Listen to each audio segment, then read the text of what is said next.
Bab 531, Situasi Charles. Nama, bangkitnya dataran hitam penulis. Plus matikan mengatur ulang. Saat Blake dan para pengikutnya mengobrol tentang rencana mereka, Charles saat ini berada di ibu kota kerajaan ombak, memenuhi jadwalnya sebagai putra mahkota. Pemuda ini harus mengatasi banyak masalah untuk mencapai posisinya saat ini, meskipun ia memiliki keunggulan awal dalam persaingan memperebutkan tahta lokal. Terlepas dari semua yang telah terjadi dalam 2 tahun dia dan kedua kakak laki-lakinya bertarung satu sama lain, dia telah mencapai tujuannya dan juga telah mencapai level 50. Faktanya, ketiga putra Raja Walker kini berada pada level yang sama dan kecepatan kultivasi mereka tidak buruk menurut standar regional. Mereka juga memiliki sumber daya yang kurang lebih sama sebelum mencapai tahap budidaya baru ini. Namun semuanya sudah menghadapi permasalahan yang biasa dihadapi oleh para ahli daerah sehingga tidak lagi terdapat perbedaan tingkatan di antara mereka. Pada budidaya tahap ke-6, kemajuan bukanlah hal yang mudah dan cepat bagi orang-orang dari wilayah ini, yang pada umumnya hanya memiliki teknik budidaya tingkat hitam. Dan itulah yang terjadi pada ketiga bersaudara ini. Namun meskipun mereka berada pada tingkat budidaya yang sama, terdapat perbedaan yang signifikan di antara ketiganya. Hal ini terutama disebabkan oleh posisi politik mereka masing-masing. Charles adalah ahli warisnya, dan memiliki sumber daya keluarga kerajaan di bawah kendalinya, meskipun ia belum menjabat sebagai raja. Adapun Blake, ia harus bersembunyi dan berpindah dari waktu ke waktu agar tidak tertangkap oleh pengejarnya. Blake mendapat bantuan dari keluarga ibunya. Tetap saja, sebagai seorang bangsawan yang berkuasa atas perintah keluarga kerajaan, mungkin bukan kepentingan terbaiknya untuk tinggal di tempat seperti itu. Bagaimanapun juga, dia masih belum menyerah untuk menjadi raja negara bagian ini. Terakhir, Wilfred, pangeran pertama, tinggal bersama keluarga ratu, ibunya, sejak ia meninggalkan posisinya sebagai pesaing penerus kerajaan. Tentu saja, ada risiko baginya untuk berada dalam posisi seperti itu, di mana Charles dapat dengan cepat mengepungnya. Namun bagi seseorang yang cacat, ia tidak akan bisa menjadi raja meskipun ahli warisnya meninggal. Itu adalah kebiasaan yang biasa terlihat di negara bagian utara benua tengah. Keluarga kerajaan seperti itu tidak akan membiarkan penyandang disabilitas menjadi berdaulat karena posisi tersebut perlu dipegang oleh orang yang paling kuat dan berbakat. Dan karena hampir mustahil bagi raja spiritual untuk meregenerasi bagian tubuh yang hilang, orang-orang seperti itu dilarang bersaing untuk mendapatkan tahta kerajaan di suatu negara.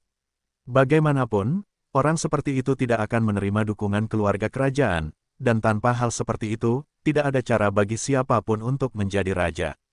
Faktanya, meski Charles dan Blake meninggal, Wilfred tetap tidak memiliki peluang untuk menjadi raja. Suksesi akan diberikan kepada salah satu ahli waris kedua pangeran ini atau kerabat terdekat raja sebelumnya. Adapun ratu, dia tidak memiliki kekuasaan kecuali, tentu saja, dia adalah keturunan langsung dari keluarga kerajaan.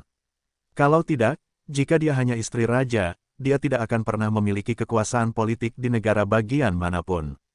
Bagaimanapun, Charles tidak akan mencoba membunuh pemuda ini demi tahta kerajaan. Dan bahkan jika ada alasan lain untuk membunuh seseorang seperti Wilfred, pangeran pertama mendapat dukungan berpengaruh dari ratu. Wanita ini mungkin tidak memiliki kekuatan politik, tapi dia adalah salah satu orang terkaya di bagian utara benua ini. Akibatnya, Charles tidak akan membunuh Wilfred ketika kakak laki-lakinya sudah menyerah dalam perselisihan tersebut dan bahkan melepaskan haknya untuk melakukannya. Hal seperti itu akan sangat berbahaya baginya karena tidak ada negara yang akan tetap utuh jika kekuatan finansial memutuskan untuk bertindak. Tapi hal yang sama tidak berlaku untuk Blake. Dan tentang pemuda inilah Charles dan beberapa timnya yang dibicarakan anggota saat ini. Calon raja ini tidak mempunyai alasan untuk menerima keberadaan saudara laki-lakinya yang kedua, karena orang seperti itu dapat menjadi masalah di masa depan. Selalu ada kemungkinan bahwa Blake akan mencoba membuat masalah untuknya, menyewa pembunuh, singkatnya, mencoba merebut tahta lokal. Hal seperti itu tercela, dan masyarakat di wilayah itu tidak akan pernah menganggap perampas kekuasaan sebagai sosok yang terhormat. Namun tetap saja, hal seperti ini sering terjadi pada keluarga besar di daerah. Dan meski tidak benar-benar dihormati, orang-orang ini akan senang jika mereka ditakuti saat berkuasa. Terakhir, mereka yang berada dalam posisi itu selalu punya cara praktis untuk mengubah sejarah. Bagaimanapun, Charles tahu risikonya jika Blake tetap hidup, jadi dia bermaksud menghadapi ancaman ini secepat mungkin. Yang mulia, tim eksplorasi kembali kehilangan jejak Blake beberapa minggu yang lalu. Namun dari informasi yang kami miliki, dia masih di negara bagian tersebut.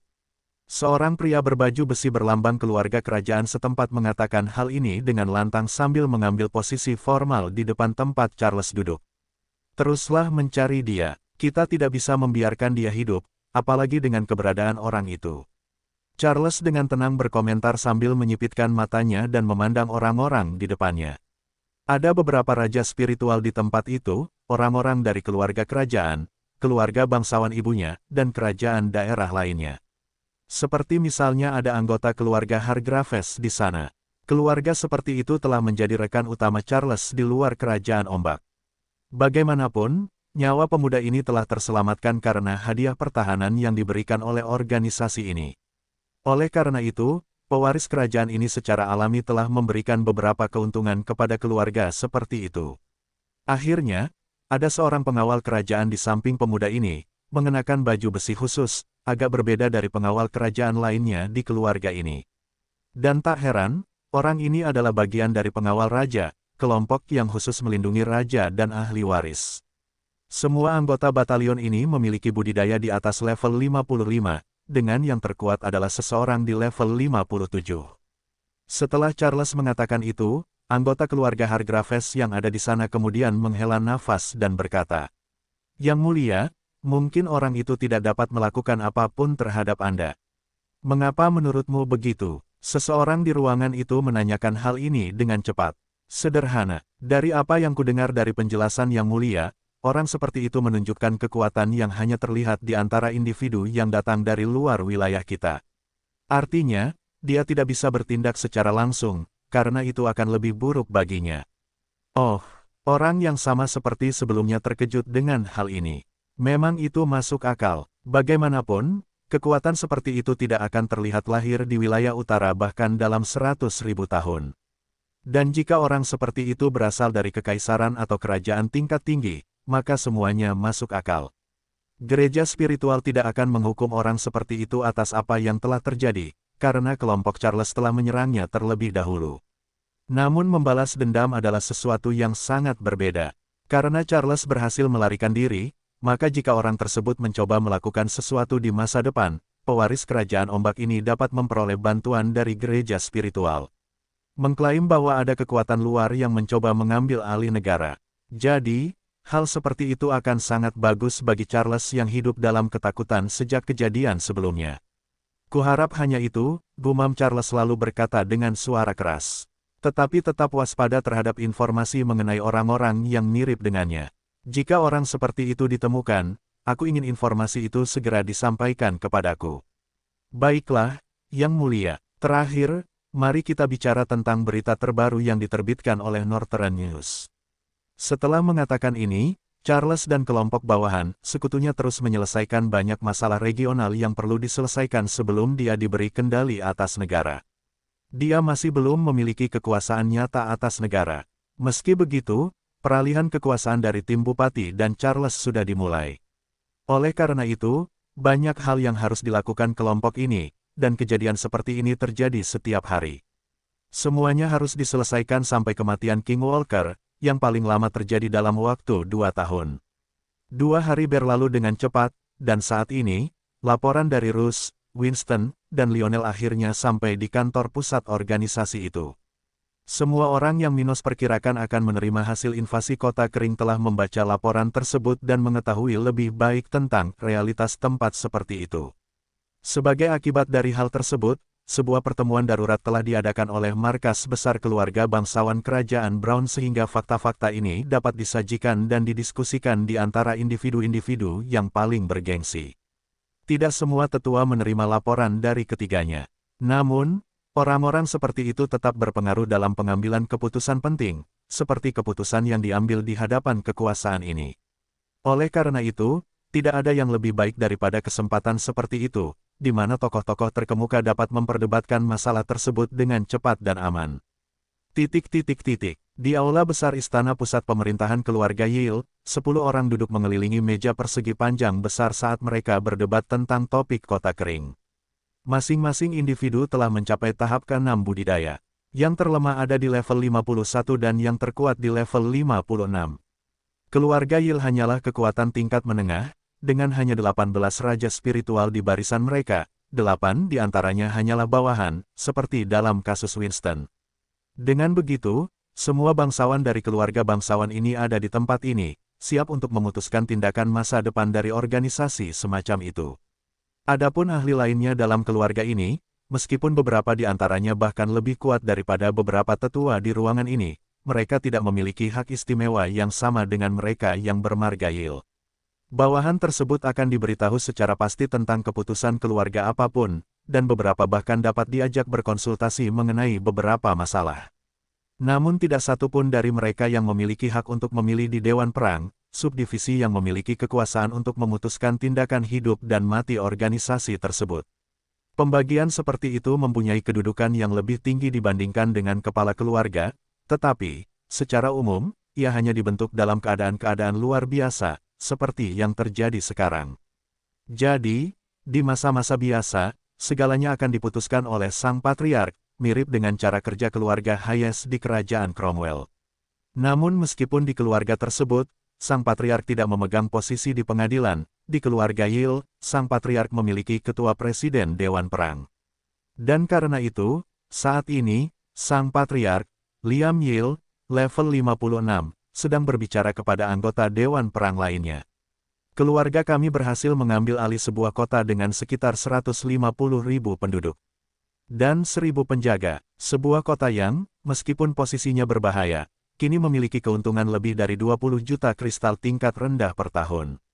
Sebuah kota yang diserahkan oleh penguasanya sendiri kepada keluarga kami. Sebuah tempat yang tidak diketahui orang lain tentang kenyataannya.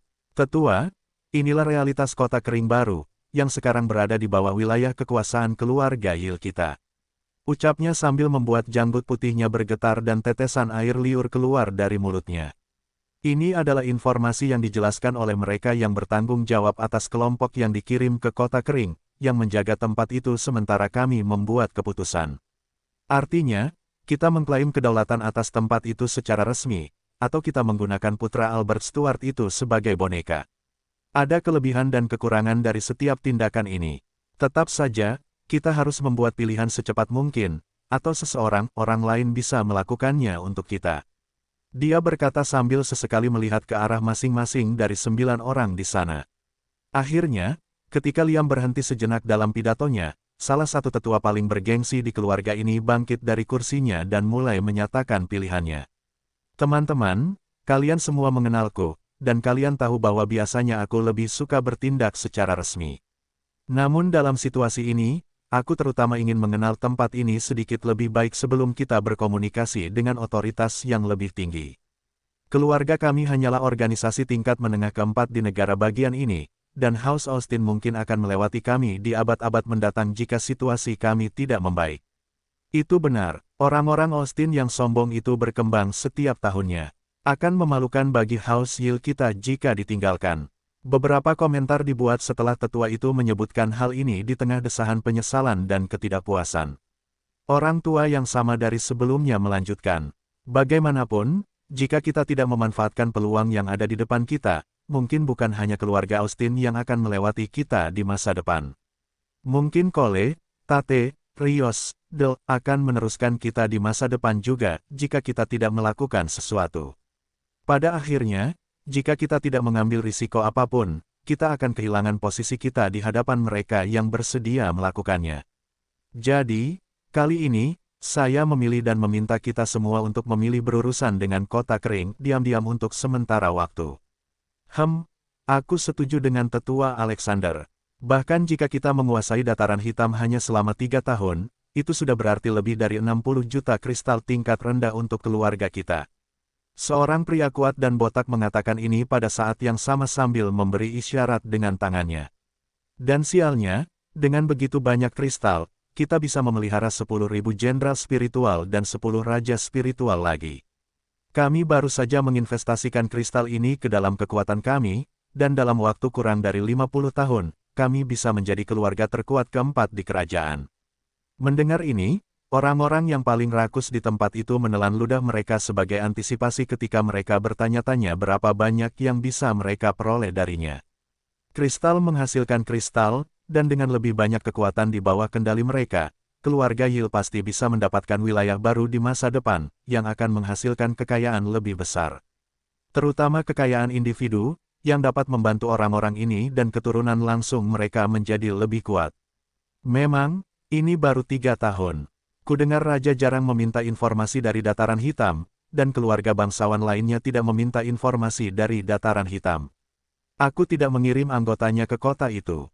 Menurutku itu sepadan. Dengan risikonya, ya, setidaknya kita bisa menganalisa tempat itu dengan lebih hati-hati untuk sementara waktu.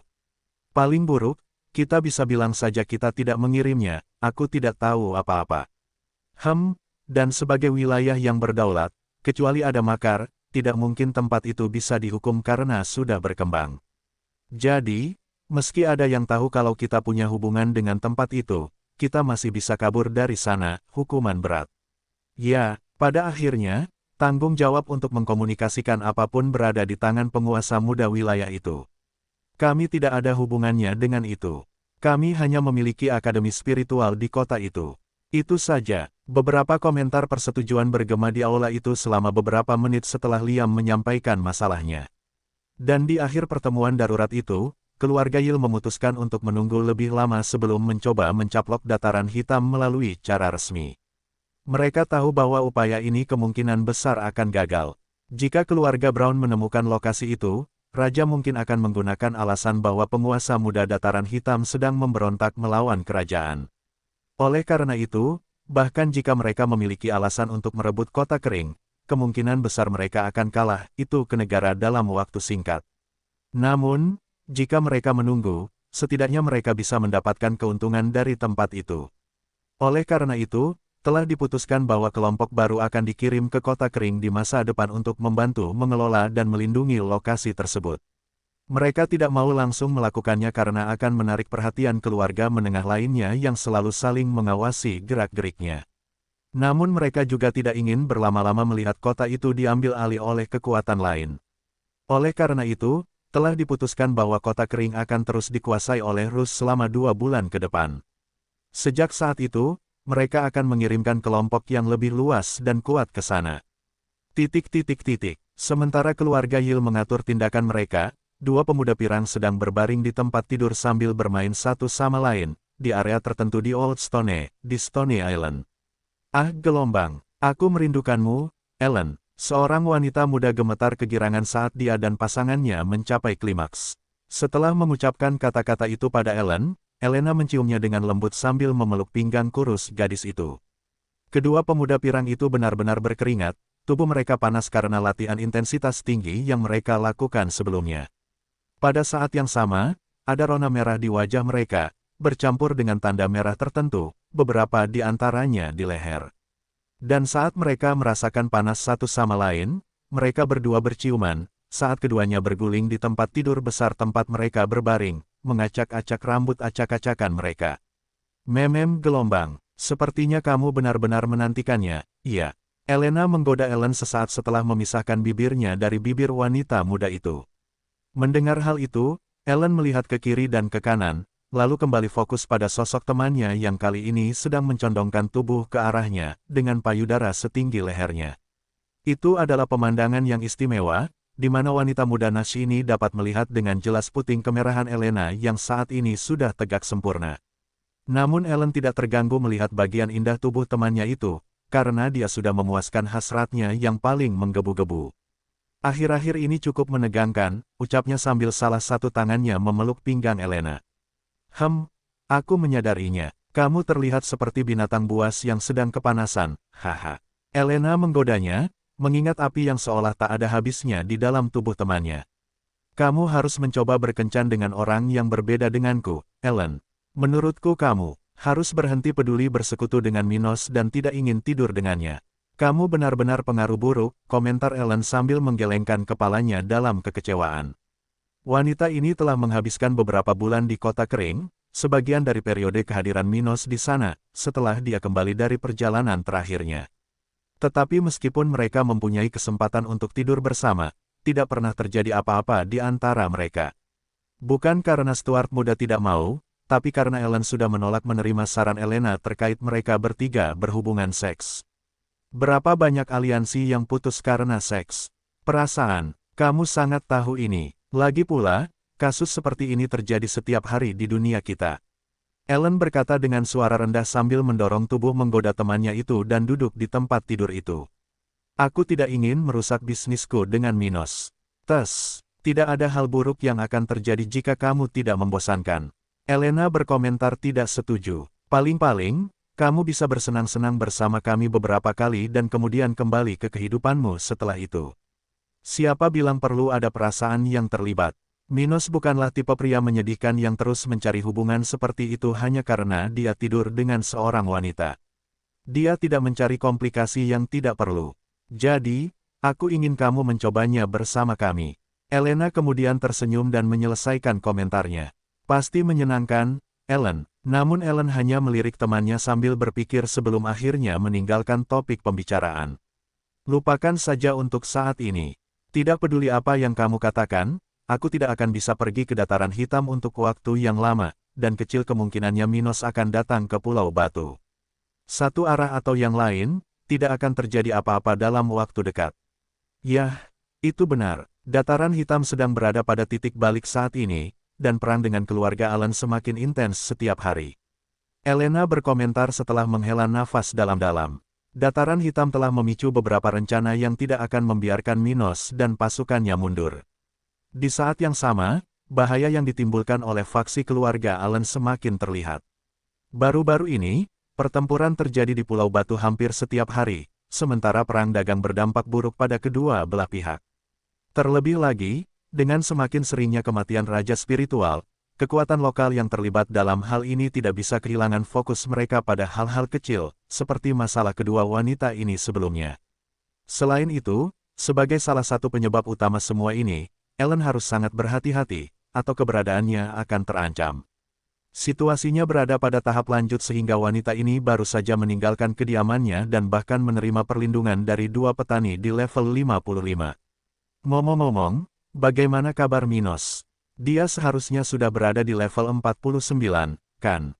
Elena mengangguk mengakui dan berkata, ya, dalam waktu kurang dari 6 bulan, dia akan mencapai level 50.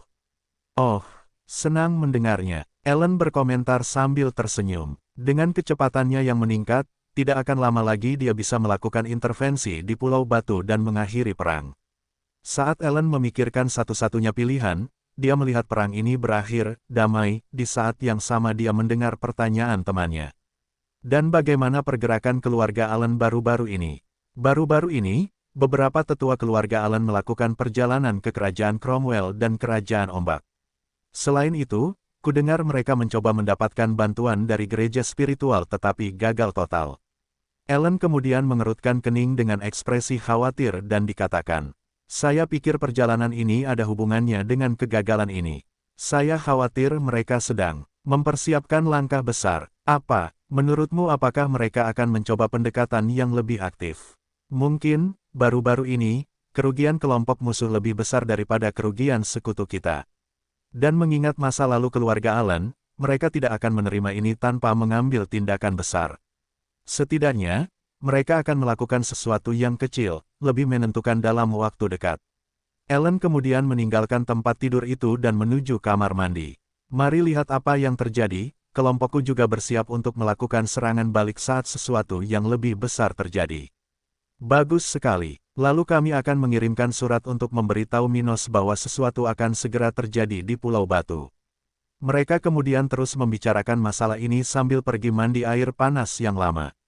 Para remaja putri ini baru saja dipertemukan kembali sejak Elena kembali ke Pulau Batu, jadi banyak hal yang ingin mereka bicarakan. Sebelumnya, Elena tetap tinggal di properti keluarganya, di mana dia harus melalui serangkaian prosedur untuk memajukan posisinya dalam kekuasaan tersebut. Untuk melakukan ini, dia harus berbicara dengan beberapa tetua, menjalani penilaian kekuatan, dan beberapa tindakan pengamanan lainnya. Hal-hal seperti itu tidak diperlukan bagi bawahan, karena mereka tidak memiliki kemungkinan yang sama dengan bangsawan. Faktanya, secara umum, bawahan tingkat 6, selain memiliki akses khusus terhadap informasi dan sumber daya, satu-satunya hal yang mereka miliki mirip dengan bangsawan adalah kemungkinan untuk memimpin wilayah, cabang, del. Itu karena, biasanya, kekuatan ini memiliki wilayah yang lebih besar daripada yang bisa mereka tangani hanya dengan menggunakan bangsawan tingkat tinggi.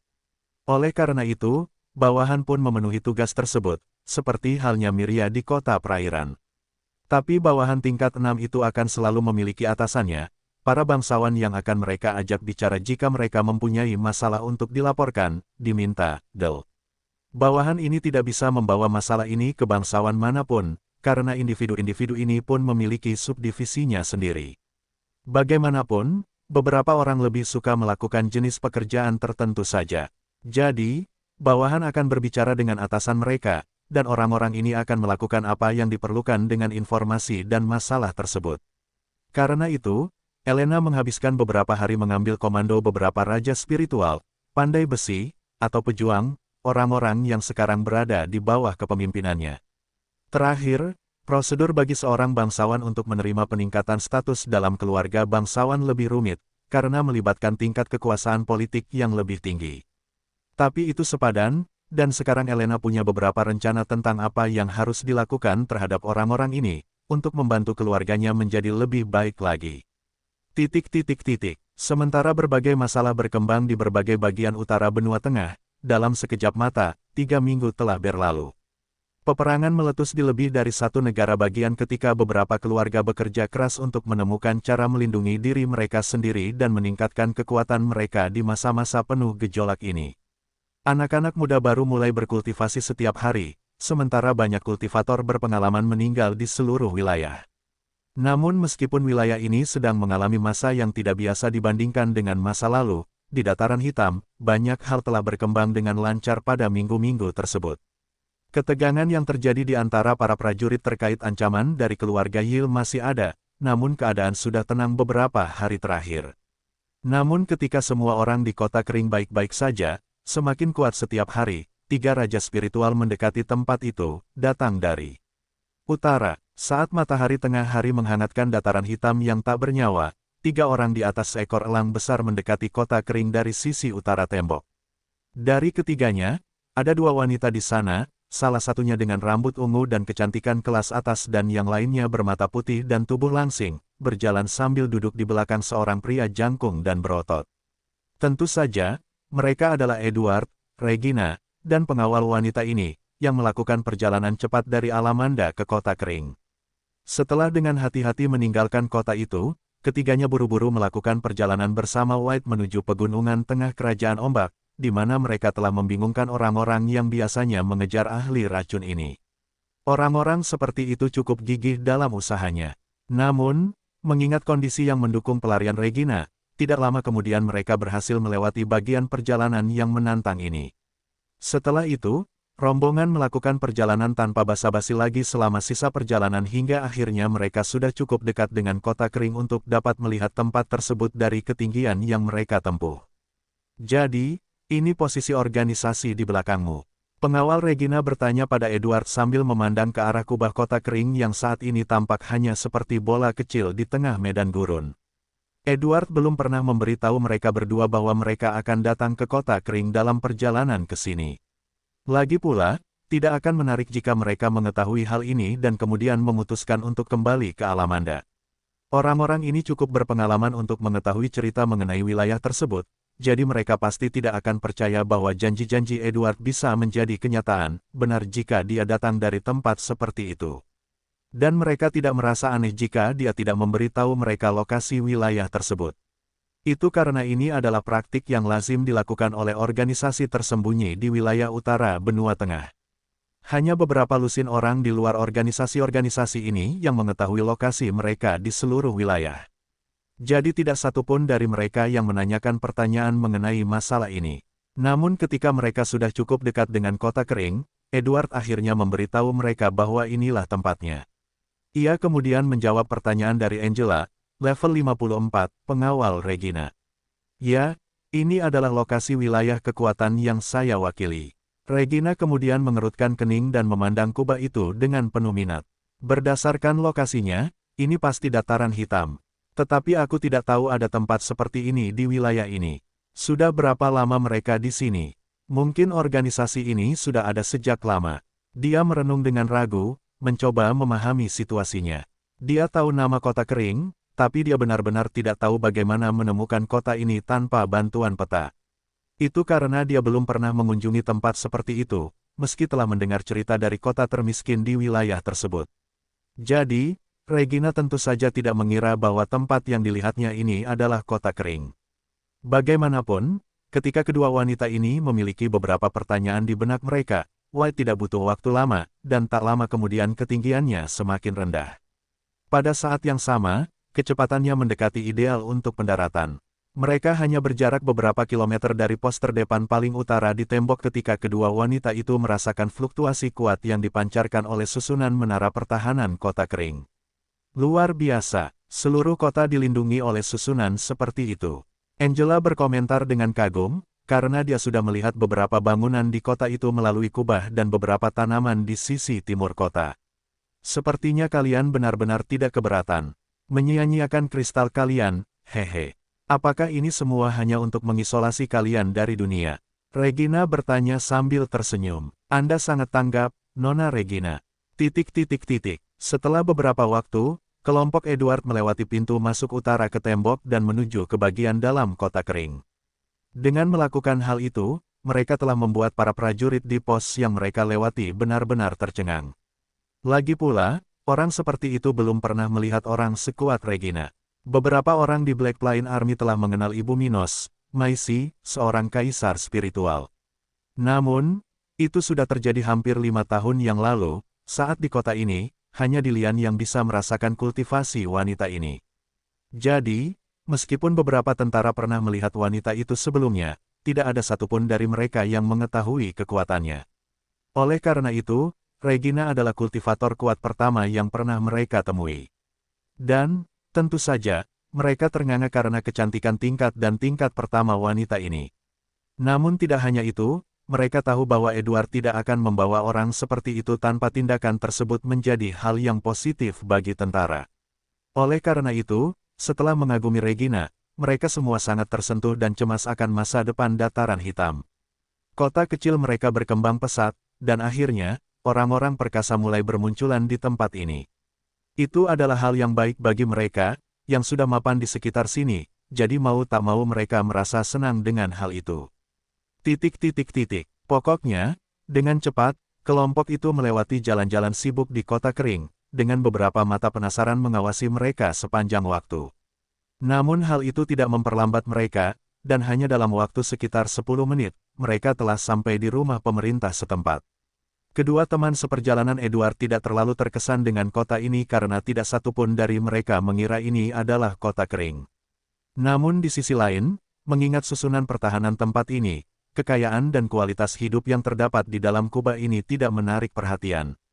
Ini adalah apa yang diharapkan dapat ditemukan di tempat dengan begitu banyak investasi. Selain itu, tidak mungkin salah satu dari mereka mengetahui tentang layanan lokal hanya dari tampilan kotanya saja. Oleh karena itu, meskipun mereka telah melakukan beberapa penyelidikan spiritual untuk memahami lebih baik tentang tempat ini masih jauh dari cukup bagi keduanya untuk berasumsi tentang tempat ini. Mereka menyadari kekuatan yang seharusnya dimiliki tempat ini, dan tentu saja, tidak satupun dari mereka yang meremehkan kota ini, bahkan jika mereka tidak merasakan fluktuasi spiritual yang cukup kuat untuk membuat mereka terkesan. Dan sementara mereka mempertimbangkan berbagai kemungkinan, Mia mengizinkan orang-orang ini memasuki kantor Stuart muda segera setelah beberapa saat. Saat memasuki kantor Stuart muda, Regina dan Angela mengikuti di belakang Edward sampai keduanya melihat Minos duduk di kursi berlengan di belakang meja. Kamu adalah pemuda yang sebelumnya. Regina berkata dengan terkejut saat dua jarinya menyentuh bibirnya, membentuk pemandangan yang indah untuk dilihat. Hehe, ini saya, Bu Regina. Sepertinya Anda belum melupakan pelanggan rendahan seperti saya, komentar Minos puas. Ia sangat senang dengan keberhasilan Edward membawa keduanya ke sini. Lagi pula, itu akan sangat membantunya. Mendengar konfirmasi Minos, tidak hanya Regina tapi Angela pun ternganga kaget dengan level pemuda tersebut. Wanita ini pernah melihat Minos ketika dia dan Abi melewati properti Regina. Karena itu, Angela pun mengetahui kalau Minos saat itu baru berada di level 43. Akibatnya, baik Regina maupun dia sangat terkejut dengan budidaya pemuda ini. Sepertinya tempat ini benar-benar memiliki rahasianya, jadi mereka berdua berpikir sambil memperhatikan Minos dengan tegas. Dan Anda, Stuart muda bertanya sambil memandang ke arah Angela. Senang bertemu denganmu. Setelah saling menyapa sebentar, Minos mempersilahkan kedua wanita itu untuk duduk lalu memberikan izinnya pada Edward untuk berangkat ke markas. Pria ini mempunyai urusan sendiri yang harus diurus sebelum Minos mengirimnya kembali ke kerajaan tata ruang, ditambah fakta bahwa penguasa ini tidak akan mengirimnya ke sana sekarang. Dan setelah Edward meninggalkan kantor itu, Minos duduk di kursi berlengan di seberang di mana Regina dan Angela berada dan berkata, "Selamat datang di kota saya. Saya harap Anda hidup nyaman di sini di masa depan. Tapi jangan basa-basi. Mari kita bicara tentang hal yang penting. Edward pasti sudah memberitahumu bahwa aku punya tawaran untukmu, kan?" Mendengar pertanyaan tersebut, Regina mengangguk setuju. Dia mengatakan sesuatu yang lain juga, hehehe. Aku ingin melihat apakah kalian benar-benar mampu melakukan apa yang dia janjikan. Tentu saja, selama kamu bergabung dengan pasukanku dalam beberapa tahun, kamu bisa mencapainya, budidaya tahap ke-7. Minos dengan percaya diri berkata sambil menatap wanita itu dengan mantap. Setelah dia mengatakan itu, pemuda ini dapat melihat pupil mata wanita itu sedikit berkontraksi sementara jari-jari tangannya terlihat gelisah. Dia memang sangat senang mendengar kata-kata ajaib dari Minos. Bagaimanapun, wanita ini telah berumur lebih dari 1000 tahun dan telah hidup lebih dari separuh harapan hidupnya, dan dia tidak bisa tidak khawatir tentang kelangsungan hidupnya di masa depan. Jelas sekali, dia pasrah dengan gagasan untuk melanjutkan kehidupan sehari-harinya hingga dia mencapai level 59. Setelah itu, dia akan melakukannya, seperti spesialis regional lainnya akan mencoba satu langkah terakhir ketika dia tidak punya banyak waktu tersisa. Satu-satunya cara baginya untuk memperpanjang umurnya adalah dengan meningkatkan tahap kultivasinya. Jadi, meskipun kecil kemungkinannya dia bisa melakukan itu dalam kondisi regional, dia akan mencoba hal seperti kultivator lainnya di akhir tahap ke-6. Dan mendengar bahwa ada kemungkinan dia bisa mencapainya hanya dalam beberapa tahun, ahli racun yang kuat ini menjadi semakin cemas. Dia kemudian bertanya, "Dan apa yang harus aku lakukan di pasukanmu?" "Satu-satunya perbedaan adalah kamu akan menjadi ahli racun eksklusif untuk pasukanku, setidaknya dalam jangka pendek." "Apa maksudmu dengan itu?" "Yah, kami tidak memiliki orang lain yang memiliki keahlian sepertimu, jadi aku khawatir kamu harus memenuhi semua tuntutannya sendiri. Tapi, di sisi lain, aku ingin kamu memimpin subdivisi ahli racun di pasukanku. Jadi, mungkin tidak ada waktu bagi Anda untuk melanjutkan aktivitas Anda sebagai wira swasta di masa depan. Namun, sekali lagi ahli racun tingkat tinggi bergabung dengan tentara dan kamu punya lebih banyak waktu untuk dirimu sendiri, aku tidak akan menghentikanmu mengelola bisnismu sendiri di kotaku." "Itu sangat murah hati," dia berkomentar sambil tersenyum diam-diam. Namun, Minos menggelengkan kepalanya sebagai penolakan. "Tidak, semua spesialis luar biasa di pasukan saya menerima perlakuan yang sama. Mereka harus memprioritaskan tentara, tetapi begitu ada waktu bagi mereka untuk berinvestasi dalam bisnis mereka sendiri, mereka dapat melakukan apapun yang mereka inginkan. Namun, kami hanya menyediakan sumber daya untuk pekerjaan yang dilakukan langsung dengan tentara kami. Begitu, tapi di luar kemungkinan menjadi kaisar spiritual, berapa penghasilanku jika bekerja begitu keras untukmu?" Dia bertanya dengan ragu. Wanita ini tidak khawatir tentang gaji, karena dia sudah memiliki kekayaan yang besar. Namun, tetap saja, bagi seseorang yang terbiasa bekerja dan mendapatkan penghasilan tertentu setiap tahunnya, akan sangat memalukan jika penghasilannya lebih sedikit. Lagi pula, jika Anda sendiri tidak menghargai keterampilan Anda, siapa yang akan melakukannya untuk Anda? Minos selalu tersenyum canggung. Tidak mungkin dia bisa membayar gaji yang sepadan dengan penghasilan wanita ini setiap tahunnya dari jasanya sebagai ahli racun. Dan bahkan jika dia tidak memiliki pelanggan tetap, dia mungkin akan dengan mudah mendapatkan lebih dari 10.000 kristal kelas menengah setahun. Dia kemudian mulai menjelaskan, "Yah, gaji prajurit di pasukanku bervariasi menurut keterampilan, level, del. Tapi secara umum, ada nilai yang terkait dengan level yang memberimu sejumlah kristal per bulan. Di sisi lain, dengan melakukan aktivitas, misi, pil, atau bahkan perawatan racun tertentu, Anda bisa mendapatkan poin prestasi. Asal tahu saja, poin prestasi bernilai 2 kali lipat nilai kristal tingkat rendah dalam pasukan. Benda seperti itu tidak bisa digunakan di luar markas untuk saat ini, tapi di masa depan, aku berencana untuk membuka bank di wilayahku, jadi benda seperti itu bisa digunakan di mana saja di dataran hitam. Pokoknya, untuk yang keenam ahli racun tahap, gajinya 4 kali lipat nilai raja spiritual biasa. Dengan kata lain, itu adalah 200 kristal kelas menengah per bulan. Tapi ahli racun sepertimu bisa mendapatkan 20.000 poin prestasi lagi untuk setiap prajurit yang menggunakan kemampuanmu. Mendengar ini, baik Regina maupun Angela memandang Minos seolah-olah mereka tersinggung. Gaji sebesar itu terlalu rendah untuk mereka. Lagi pula, tidak akan ada kemungkinan siapapun meninggalkan organisasi. Dan kehilangan sebagian kebebasan mereka demi nilai-nilai seperti itu sepertinya bukan hal yang menarik. Kamu bercanda, kan? Regina bertanya, dengan ekspresi sedikit gelap di wajahnya. Tapi Minos tidak mempermasalahkan reaksinya. Dia hanya melanjutkan penjelasannya. Menurutmu itu tidak banyak, tapi kamu tetap bisa memiliki bisnis pribadi meskipun kamu bergabung dengan organisasiku. Belum lagi aku akan memberimu semua sumber daya pelatihan yang kamu butuhkan. Terakhir, yang paling penting, dia tersenyum dan menatap mata ungu wanita di depannya. Ada barang yang tidak bisa Anda beli dengan kristal, Mes. Regina, kalau tidak, kamu tidak akan meninggalkan Alamanda untuk datang ke wilayahku. Aku yakin kamu memiliki lebih banyak kristal tingkat menengah daripada aku. Tapi kamu tidak memiliki sarana untuk mencapai level 60. Dia berkata sambil membuka tangannya dan mengangkat bahunya. Namun saya memiliki. Setelah mengatakan itu, Minos bangkit dari kursinya, dan segera setelah itu, 3 perkamen perak muncul di tangannya. Ini adalah 3 teknik tingkat perak. Salah satunya berfokus pada budidaya, dan 2 lainnya adalah satu-satunya teknik profesi ahli racun yang saya miliki. Apa? Kedua wanita itu berkata serentak ketika mereka bangkit dari tempat duduk mereka dan menatap dengan rakus ke arah perkamen itu. Meneguk, dia benar-benar bisa menepati janjinya. Angela berpikir sendiri, akhirnya menyadari bahwa Edward tidak berbohong kepada mereka. Di sisi lain, Regina memikirkan hal lain. Bukan suatu kesalahan untuk datang ke sini. Sekarang saya hanya perlu mendapatkan teknik ini, dan saya akan mencapai puncak kekuatan regional. Lalu, maukah kamu bergabung dengan pasukanku? Minos bertanya sambil tersenyum, setelah menjaga teknik itu di cincin spasialnya. Regina kemudian menatapnya dengan niat bertarung tertentu di matanya saat dia membuat posisi bertarung, menandakan Angela bersiap-siap. Katakan saja padaku satu hal, mengapa aku harus menerima semua kondisi ini padahal aku hanya bisa memperjuangkan teknik ini? Hehehehehehe, dia tertawa jahat.